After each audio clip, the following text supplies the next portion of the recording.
नमस्कार दोस्तों, स्वागत है आपका सीजीपीएससी व्यापम में एक बहुत ही शानदार और पॉजिटिव न्यूज़ के साथ। जी हाँ दोस्तों, जैसा कि आप लोगों ने वीडियो का टाइटल पढ़ लिया होगा कि छत्तीसगढ़ में पहली बार मात्र 3 महीनों में 10,000 पदों पर जो है वो भर्ती होने वाली है।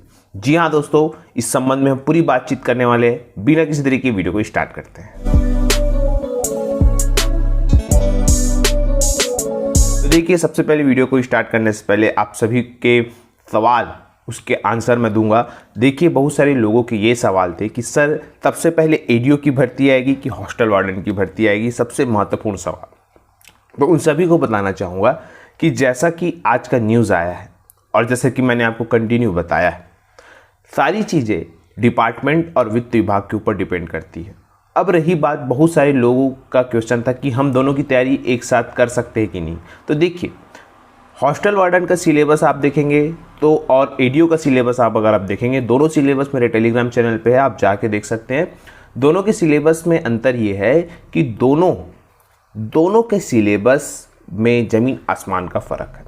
कारण क्या है? एडीओ के सिलेबस में न गणित है, न रीजनिंग है, न कंप्यूटर है। वही आपको बोलना चाहिए हॉस्टल वार्डन में 50 नंबर का कंप्यूटर है, रीजनिंग भी है, रीजनिंग नहीं है, गणित है, और इसके अलावा वहाँ पे छत्तीसगढ़ राज्य की जानकारी है, भारत का जीके है, और एडीओ में भारत का जीके भी नहीं पूछेगा। तो इस प्रकार से अलग अलग है। हाँ, अगर आप बोलेंगे कि हॉस्टल वार्डन और आरआई की तैयारी एक साथ आप लगभग कर सकते हैं, लेकिन आप हॉस्टल वार्डन और एडीओ की तैयारी एक साथ नहीं कर सकते। दोनों की तैयारी के लिए आपको मिनिमम 2 से 2 महीने का मिनिमम गैप चाहिए ही चाहिए। लेकिन आने वाले समय में जैसे मैंने आप सभी को कहा है कि हर संडे आपका एग्जाम होगा। कारण है कि बहुत सारी वैकेंसियां आपके द्वार पे खड़ी हैं। तो ये आप लोगों का जो सवाल था कि दोनों की तैयारी एक साथ करना है, तो देखिए, दोनों आप अगर हॉस्टल वार्डन में जाना चाहते हैं तो आप हॉस्टल वार्डन की तैयारी करिए अभी से ही, और अगर आप एडीओ में जाना चाहते हैं तो आप एडीओ की तैयारी करिए अभी से। दोनों के द्वार आपके यहाँ खुले हैं। आप अपना चॉइस और अपनी कमजोरी और अपना जो बोला चाहिए स्ट्रॉन्ग पॉइंट है उसको जाके आप अपना एक पद चुने। क्योंकि देखिए, अगर आप हॉस्टल वार्डन की तैयारी करेंगे तो वहाँ पे आपको उसके सिमिलर जैसे कि जो सिलेबस रहते हैं, तो उसका जैसे आरआई का सिलेबस हो गया, अमीन पटवारी का हो गया, और आपका जो डाटा एंट्री ऑपरेटर का हो गया, इसके बाद हॉस्टल वार्डन, ये चारों के सिलेबस लगभग सेम है। परंतु आप वहीं एडीओ की भर्ती के बारे में देखेंगे तो उसका सिलेबस इनसे एकदम अलग है। तो आप लोगों के ऊपर निर्भर करता है कि अब आप लोग किस तरीके से तरफ जाना चाहते हैं। रही बात दोनों की वैकेंसियों, मात्र 15 दिन का ही जो है आपको समय दिया जाएगा। दोनों की परीक्षाओं के बीच का अंतराल जो है, हॉस्टल वार्डन इस संडे को होगा तो 2 संडे बाद जो है आपका एडीओ का पेपर ले लिया जाएगा। तो आप लोगों को ज़्यादा समय नहीं मिल पाएगा। ये उनके लिए लाभकारी है जो दोनों पुराने खिलाड़ी है, उनके लिए जो है आप आराम से जो है 6 मार सकते हैं। आपको आराम से चौका मारने का मौका दिया जा रहा है। अब वो आपके ऊपर डिपेंड करता है। अब हम बात करते हैं जो आज आपके पेपर में छपा हुआ है, आप भी देख सकते हैं।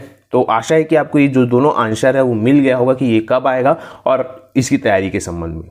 तो सबसे महत्वपूर्ण बात है, आज में छपा है, देख सकते हैं आपकी स्क्रीन पे भी, कि प्रदेश में 3 माह में 10,000 नौकरियां, राज्य गठन के बाद पहली बार इतनी भर्ती। प्रदेश में अगले 3 से 4 महीनों में सरकारी विभागों में 10,000 से अधिक पदों पर भर्तियां निकलने जा रही है। इसमें अकेले स्वास्थ्य विभाग में ही डॉक्टरों के 1600 पद शामिल हैं। जल संसाधन में सब इंजीनियर, राजस्व विभाग में पटवारी, स्वास्थ्य में स्टाफ नर्स, परिवहन में आरटीओ ही, बल्कि अधिकांश प्रमुख विभागों में चतुर्थ श्रेणी की नौकरियां भी थोक में निकलने वाली है।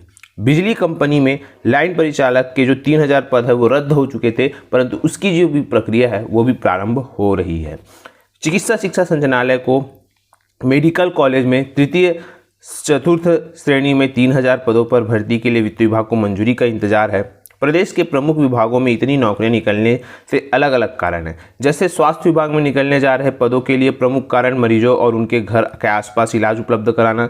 यही नहीं, सरकारी अस्पतालों में ज़्यादा डॉक्टर होंगे तो ज़्यादा से ज़्यादा मरीजों को सरकारी योजनाएं जैसे खूबचंद बघेल स्वास्थ्य योजना एवं आयुष्मान भारत योजना का फायदा मिलेगा। उन्हें निजी अस्पतालों में से जाने की ज़रूरत नहीं होगी। यही नहीं, डॉक्टर बढ़ने से मेडिकल कॉलेजों की मान्यता का संकट भी खत्म होगा। इसी कड़ी में बलरामपुर, बस्तर, कोरिया, रायपुर जिला MHO ने भर्ती विज्ञापन जारी किया है।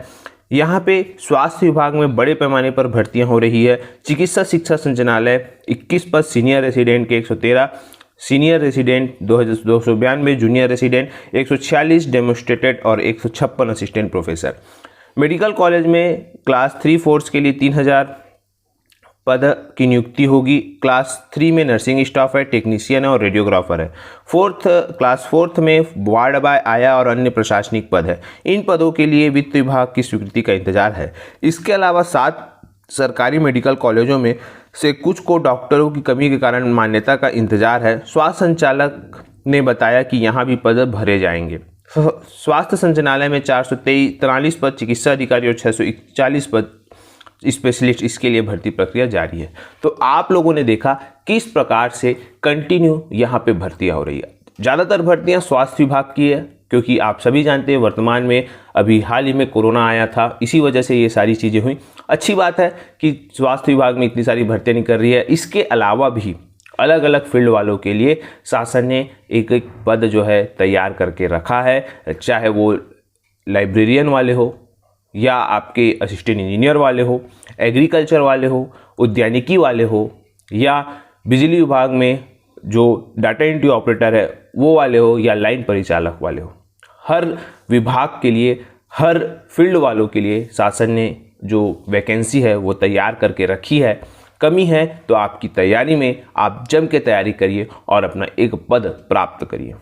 और आशा है कि आप पूरा डिटेल समझ गए होंगे कि किस प्रकार से, जैसा मैंने आप सभी को कहा है कि पहली बात ये ईयर गोल्डन ईयर है, और दूसरी बात यहाँ पे ऐसे ऐसे पदों पर भर्तियाँ होगी जिसका आपने कभी नाम भी नहीं सुना होगा।